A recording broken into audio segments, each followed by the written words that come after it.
Hello, welcome back, everybody, to the Q&A session at the end of the morning.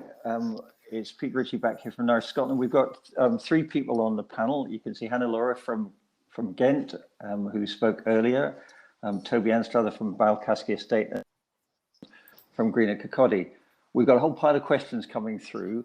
So what I was going to suggest we do, broadly speaking, is we get one person to answer the question. If somebody else wants to come in from the panel, that's great, but I'll try and direct it to the person I think has probably got sort of the first set of answers to it, and then we can take it from there. So the first question we got up here is from Karen. Well, it's not from Karen, but it's about Karen's project at Eats Rosyth, which you'll have heard about if you're in that workshop this morning. And Karen's very clear that the sort of projects that they run are not the answer to the poverty that some people find themselves in today. That they can help, but they're not an answer to poverty. So the question is, how do we make sure that there's no stigma attached to being part of a food project? I think, Geoff, you've been working with Green at Cottage for a long time. I'd like to bring you in first on this one. Yeah, I think the food projects of all sorts don't generally transmit any stigma about joining them. So I think people who take part in growing, cooking and other food projects generally enjoy them and don't feel any stigma. So I think if a food project is promoted in the right way, then people will just join it like they would any other sort of course or any other sort of program. The fact that people have a need for food or for education about food, there's nothing wrong with that. We all need education about something in our lives. So when people come to your one of your food projects, Green at Kirkcaldy, they don't have to show that they're in need or anything like that to sort of come and join the project. Same with food banks. Anybody can go to most food banks and just take what they need, really. Yeah. No, I mean, there used to be a thing with food banks, wasn't there? You had to get a ticket or something to go, and then that people felt, oh, that's a bit like we have to go and prove that you need it before you can actually go and get something, you know. Yeah, but the people do need it, and there's nothing wrong with that. Okay. And Hannelore, I don't know if you have, I mean, you have a much better society in lots of ways than we do, you know, and I know you have inequality, you don't have inequality the way we do inequality, so, but I mean, presumably you have some sort of similar projects again. Yeah, I can give you some examples of, maybe the first one is the system of a social grocery store. It's like in several neighborhoods you have grocery stores with double prices. So you have a cheap price and a normal price, and people in need they pay the low price, and the way the grocery owner knows if it's who pays what, it works with a pass, but it's called the Uitpass, and it was first invented for cultural activities. So it gives you access to the swimming pool, to the cinema, to theater, and you pay a lower price once you are under a certain income. And now they are using it as well in those social grocery stores. So everybody goes there and is a mixed public, so there's no stigma going in. And another example, now it's an experiment that will start next year, but I don't know how it's organized in Scotland, but school meals here, you have to pay if you want to have a warm meal at school. But recently, and especially during COVID, we saw that there was a lot of empty lunch boxes in school. So children came to school with a lunchbox, but there was nothing in it. And now there's a project starting next school year to give all children in school free food. Breakfast, lunch, and then the 4 o'clock snack. And there they will measure what the differences are in school outcomes. So those are two projects. Sounds really good, and certainly I like the idea that you could get a sort of like my bus pass, you know, you could Yeah. go to grocery store and get half price. Yeah. I could definitely support that sort of idea. Yeah. Okay, should we move on to the next question, which is, and Toby, I'm going to bring you in first on this one. I think this is your specialist subject, really. There's been a real passion for getting food, and particularly local food, to people during COVID, you know, and all these short supply chains have sprung up that weren't there before. And so the question is, how do we keep all that going, as well as getting more, you know, cafes and independent retail and more people to sort of source locally? I mean, I think it's a really good question. I think that COVID encouraged people to discover things that were already there. And so in some ways, I hope that after that, now that that discovery's happened and people have experienced what it's like to have a local food system, that they will continue because they enjoy the local food system. And that's really how it should be. We shouldn't have to force people to use it in any way.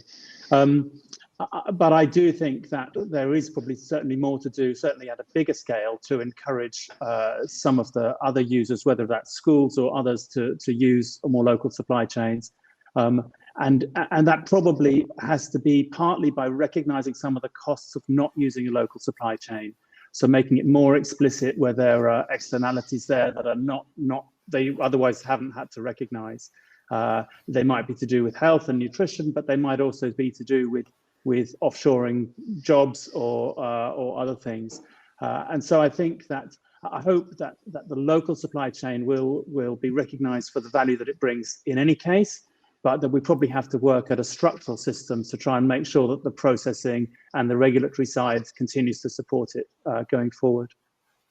Oh, that's great. I mean, I wonder if you just want to say a bit more about that, because I think for some people it's like, well, why can't we just get local food? But I think as a food producer yourself, you've got experience of just how difficult it can be to get something off the field onto somebody's plate. And I don't know if you want to say a bit more about that.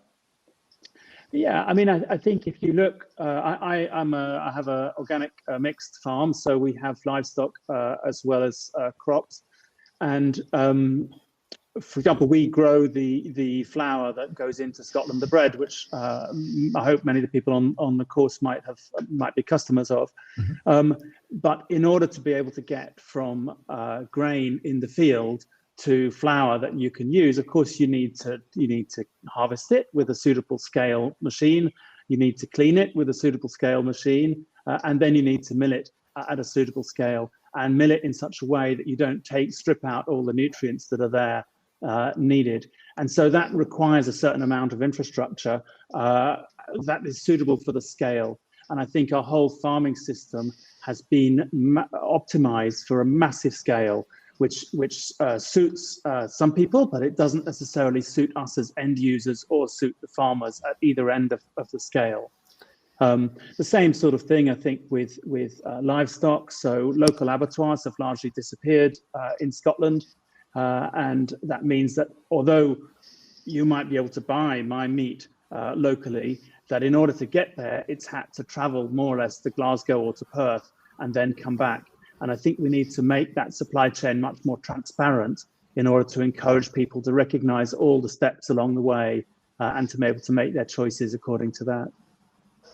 That's really helpful. And I mean, Geoff, there's been a sort of, I think, a bit of a split, historically between people who think, oh, well, there's people who are experiencing poverty and, they just need to get some food, any food will do sort of thing.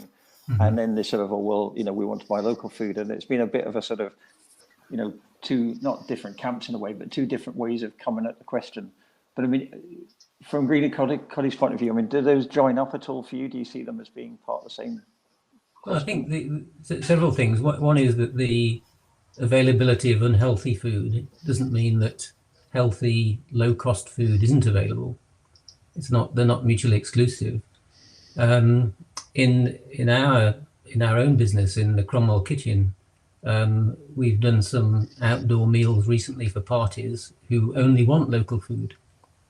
So I think there's a growing recognition that it's tastier and better for them, and it's not necessarily more expensive. The third thing for me is that in Scotland, the local authorities, NHS, councils and so on, are spending something like £150 million a year on food for people, which will increase substantially when universal free meals come on stream.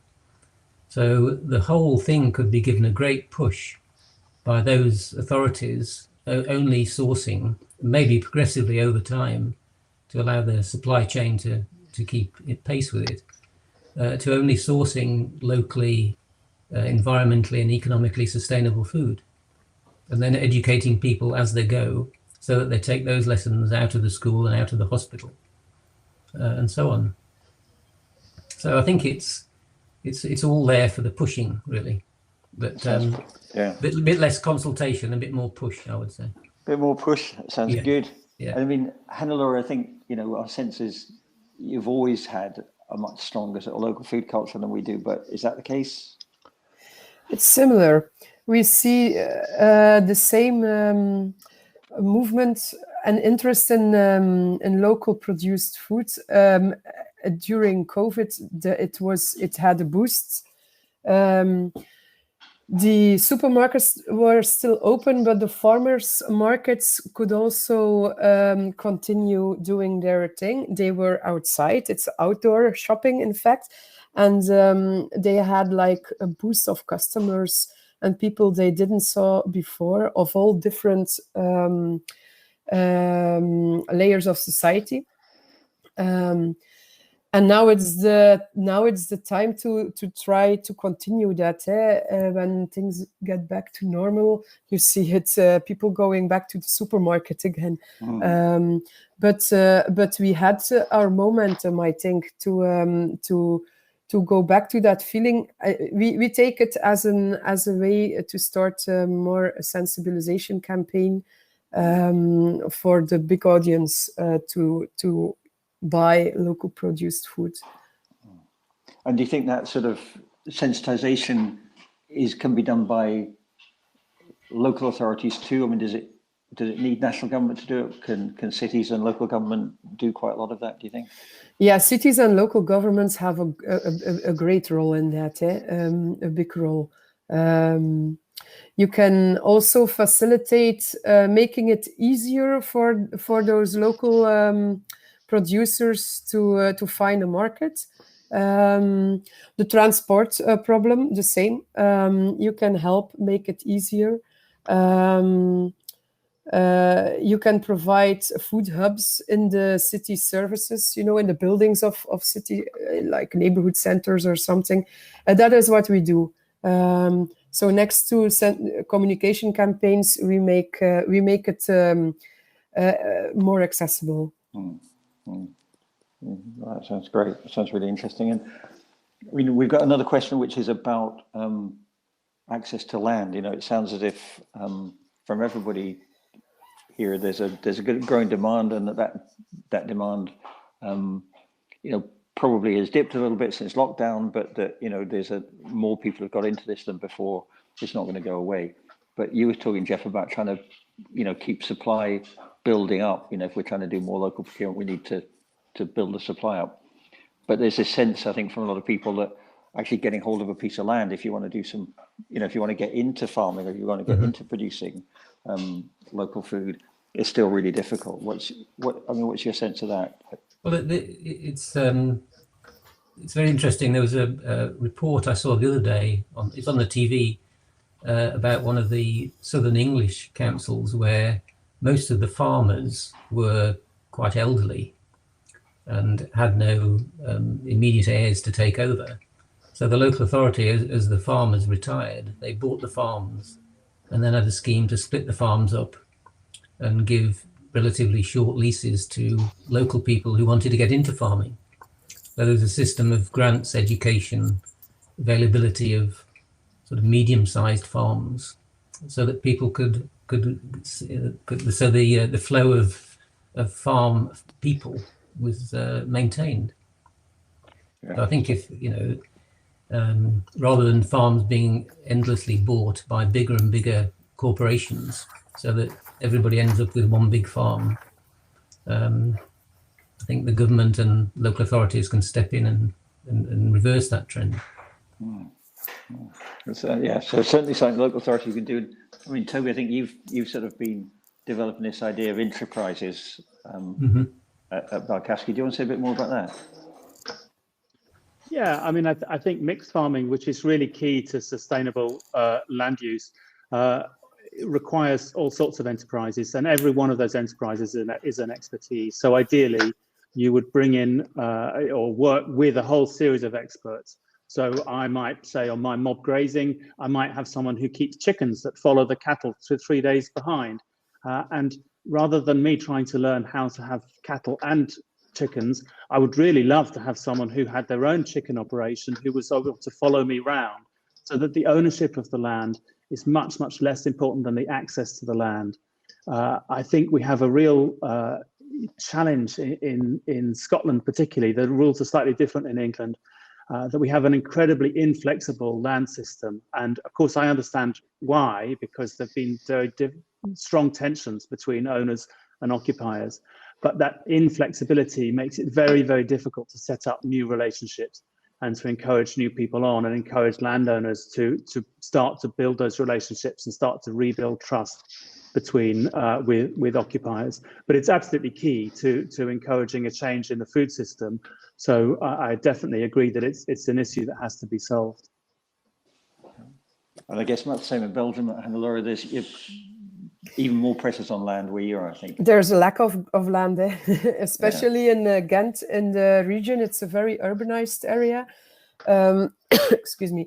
There's a lack of land, and nowadays there's really a big discussion going on and protests because the city has historically owns a lot of land, not only close to the city, but elsewhere in Flanders, where the city is owner. It's something from 200 years ago. And now they are selling those grounds because there's also a housing problem, and the prices of our houses are really, really high here in Ghent, and they want to use the money to build social houses. And there's a lot of protests nowadays because they sell the land to big farming factories just for the money. And in the meanwhile, there's lack of farming land for organic farming or CSA farming or to produce that local food. So yeah, it's recognizable. We've certainly hear some of the pressures on land increasing. We're seeing is this sort of tension between farming and forestry that's sort of becoming a big issue in some parts of Scotland as well. Okay, and just for everybody who can't see the back chat here, Toby's also raised the point about fibre as being another sort of issue where local supply chains used to be in place and obviously have sort of disappeared a lot. Both with synthetics, but also with moving towards, cotton that we don't grow here. But the wool trade is sort of pretty weird too, I think, in the UK, as to, try and buy local wool, or even when we had sheep, trying to get, anything done with your wool, we were offered the chance of selling it to Cornwall to get it processed, to bring it back to sell in the shop. And it just felt like a really long way for a shortcut. So I think, again, we need some short supply chains for fibre. But I don't know, Toby, if you've taken up growing hemp, but that seems to be the big new thing. Well, I think I could grow hemp, but I'm not sure how I could process it.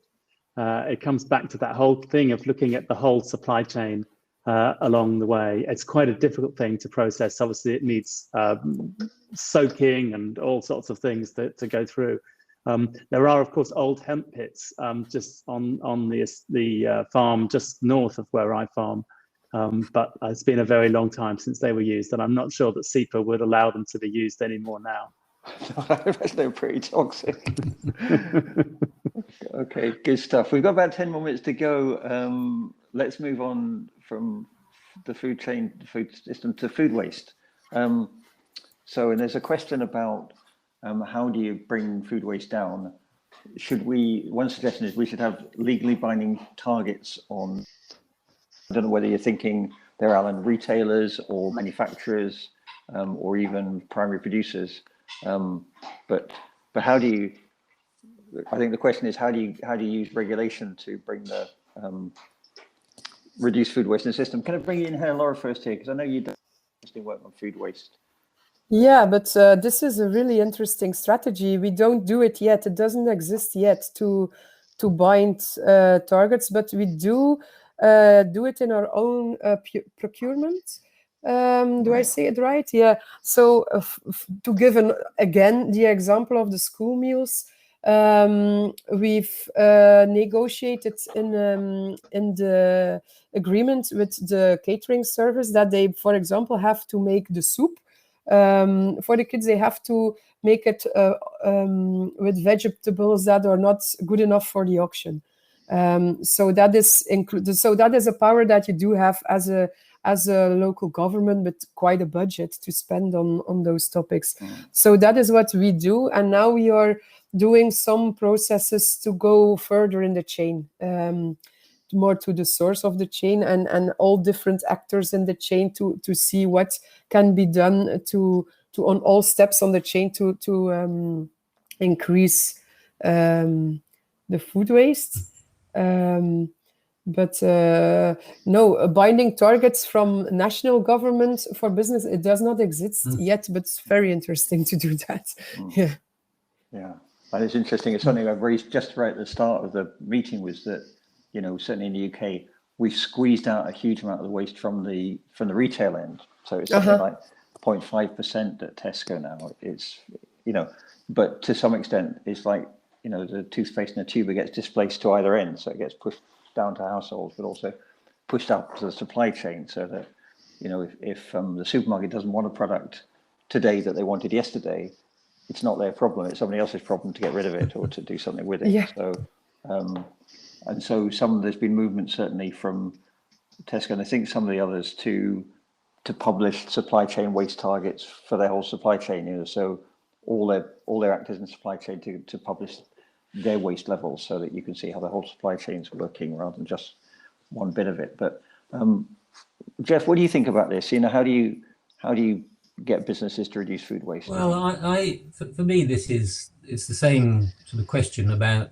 climate change or unemployment or lots of other things that, you know, as a society we think are now imperative. So it needs to be a collection of legal targets, push by the large authorities who can do something about it. I always found it very interesting with the landfill tax that started low but was progressively increased, and the increases were announced well in advance so that people could see that landfill got ever more expensive and then started to take action. If we only try and do things by stakeholder engagement, then things might take a long time. But waste is now so critical, as is the climate and having healthy food and obesity, that I think it's got to be a collection of legislation, action by the people who can take action to drive change. And then others will follow or have to follow. That's good. Toby, you got thoughts on how do you get businesses to reduce food waste? I mean, I think it is a deceptively simple question, but I think we have to be really careful that not all food waste is the same. That, you know, the peelings from your carrots or your potatoes or whatever in your kitchen is not food waste. It's the raw ingredients for stock, or it's the compost that goes back onto the garden. So it's not really waste in that sense at all. But there absolutely is food waste, and the more you process food, the more the waste becomes difficult to handle.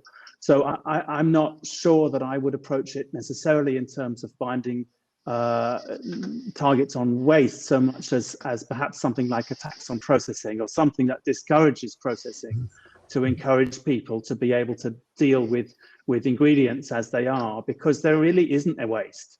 You know, if everything goes back onto the land or goes back into the livestock or something, then waste, it disappears altogether. But it becomes waste once it can't be circular.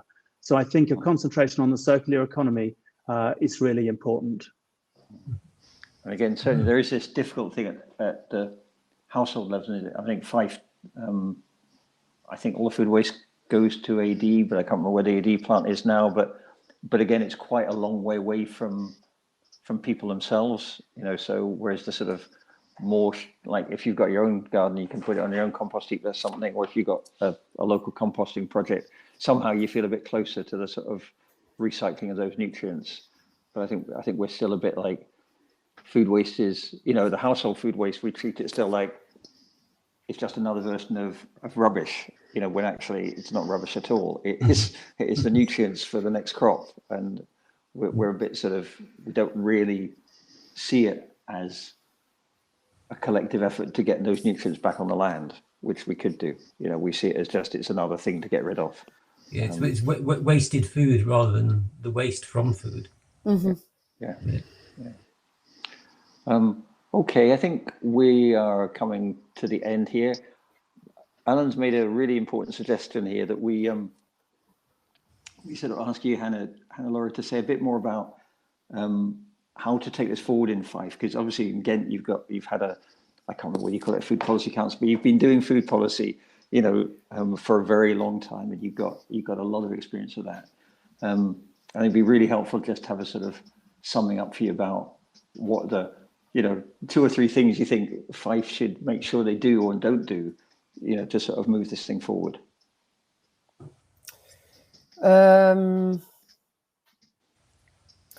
I think this event is already a good start. You bring together all interested people and all the relevant actors. So I think with this club of people, you can continue.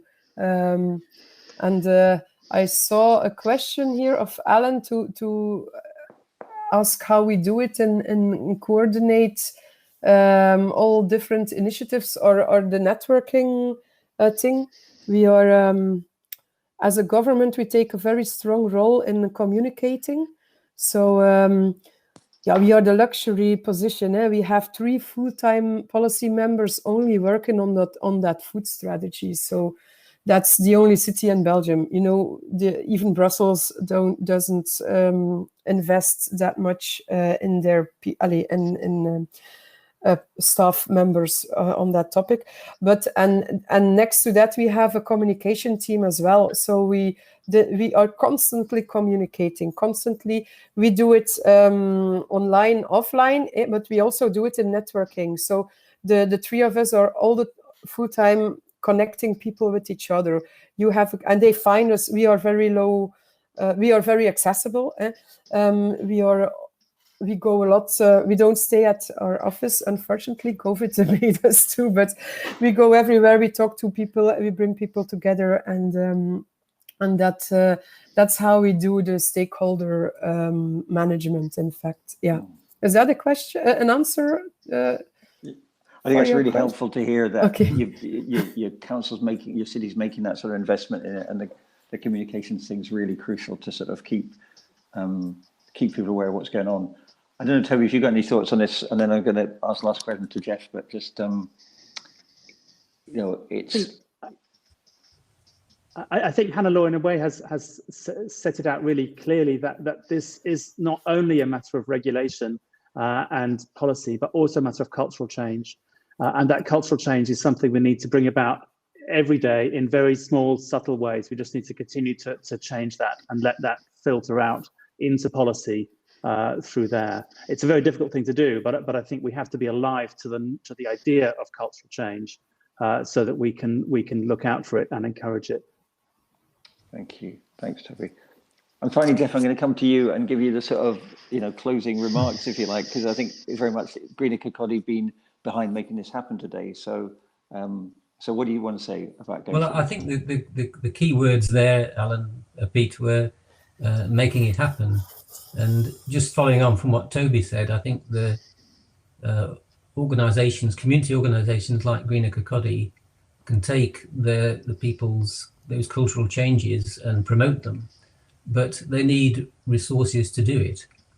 So if you just rely on community groups where lots of people have very little time to do anything, then not much happens. So it's about leverage. So the good thing about Green Kirkcaldy is we have some full-time staff that can actively apply for funding actively organise programmes. We don't just advise people and point the way to other organisations. We actually do things. We grow food, we help people with bicycles, we help them with energy and energy efficient measures and install things in their homes and so on. So I think there's a lot of community resource out there, but it needs local authorities and government to give it a bit of leverage so that it has the administrative resource to actually organise things. That sounds absolutely right. I think sometimes, I don't know if Hannelore would think this, but having been in local government, sometimes you can sit in city chambers or, you know, head office and think, how do we get anything to happen? And similarly, having been in community groups, you can sit in community groups and think, how do we get anything to happen? I think you do need to get that bottom up and top down thing, and you need people to be trusting each other and working together. And as Toby says, it takes a long time, but I think what you've done in Green and Kirkcaldy has been genuinely inspirational. And I've just watched it go from a few people in a room, like, I don't know, 10 years ago, maybe, thinking, wouldn't this be great, to where you are now. So I mean, you've made a fantastic difference. So Yeah, I don't know. Sorry. I was going to say that I've been involved with a few community groups where everybody will sit round and say, so what are we going to do? And you say, well, who do you mean by we? Is that me or you? Whereas in Green and Kirkcaldy, somebody will say, well, I'm going to do that. Yeah. And they will go on and do it. No, you've made absolute progress, but you can't do it just from the council end, and you can't do it just from the community end. And I think we're really clear about that. And it needs a lot more. Yeah. Needs a lot more. Listen, I just want to say then to everybody who's here, to all our speakers and workshop leaders who've been working away this morning, thank you for coming along, taking part this morning. I think from Fife's point of view, this isn't quite the beginning, but it's certainly not the end. There's lots of work to be done. I think there's real sense in Fife at the moment that you could do better with food, but that you're already doing a huge amount. And that, as I said in my opening remarks, I don't think you could find a better place to start than Fife in lots of ways, because you've got this great combination of farming types and farming sizes. And, you know, that's got to be the basis of a local food system, is that you have farms and farmers who want to take part in it. You have a fantastic range of community groups. And what we've seen now is the council really getting stuck into making this happen. So I think you've got a really good future to look forward to. So thank you everybody for taking part.